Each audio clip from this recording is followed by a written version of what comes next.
पंचांग के अनुसार अश्विन माह के शुक्ल पक्ष की प्रतिपदा तिथि से शारदीय नवरात्रों की शुरुआत होती है। इस साल 2024 में शारदीय नवरात्रि का पर्व 3 अक्टूबर गुरुवार से शुरू होकर 12 अक्टूबर शनिवार तक चलेगा।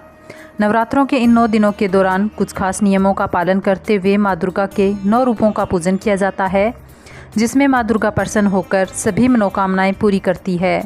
आइए जानते हैं शास्त्रों के अनुसार नवरात्रि में माँ दुर्गा की पूजा के दौरान किन नियमों का पालन करना चाहिए।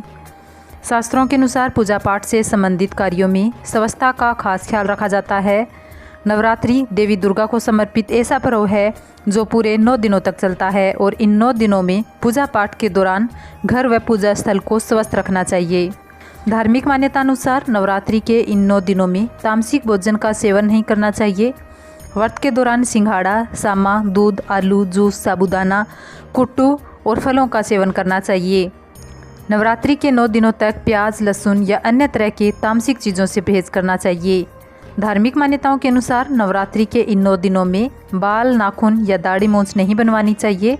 शास्त्रों में ये सभी कार्य पूजा पाठ के दौरान वर्जित माने जाते हैं, इसलिए इन सभी कार्यों को नवरात्रि से पूर्व ही कर लेना चाहिए। शास्त्रों में ऐसी मान्यता है कि व्रत या पूजा पाठ के दौरान जातक को ब्रह्मचर्य का पालन करना चाहिए। इसके साथ ही अपने व्यवहार में क्षमा, उदारता और उत्साह का भाव रखना चाहिए। व्रत के दिन काम, क्रोध, लोभ और मोह से दूर रहते हुए पूजा पाठ में मन लगाना चाहिए। शास्त्रों के अनुसार नवरात्रि के इन पावन दिनों में घर का माहौल पूरी तरह से सात्विक रखना चाहिए। घर में अशांति या कलह करने से बचना चाहिए। घर का वातावरण शांत और भक्ति में बनाए रखने से सकारात्मक ऊर्जा में वृद्धि होती है। नवरात्रि के 9 दिनों में बहुत से लोग न सिर्फ व्रत रखते हैं बल्कि कलश स्थापना, अखंड ज्योत और माता की चौकी का आयोजन भी करते हैं।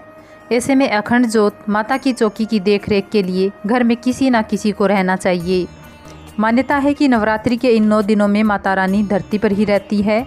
ऐसे में अगर नवरात्रि के इन 9 दिनों में कोई भी ज़रूरतमंद व्यक्ति या कोई भिक्षु आपके द्वार पर आए तो उसे खाली हाथ ना लौटाए, उसे अपने सामर्थ्य अनुसार कुछ न कुछ दान या भोजन कराना चाहिए।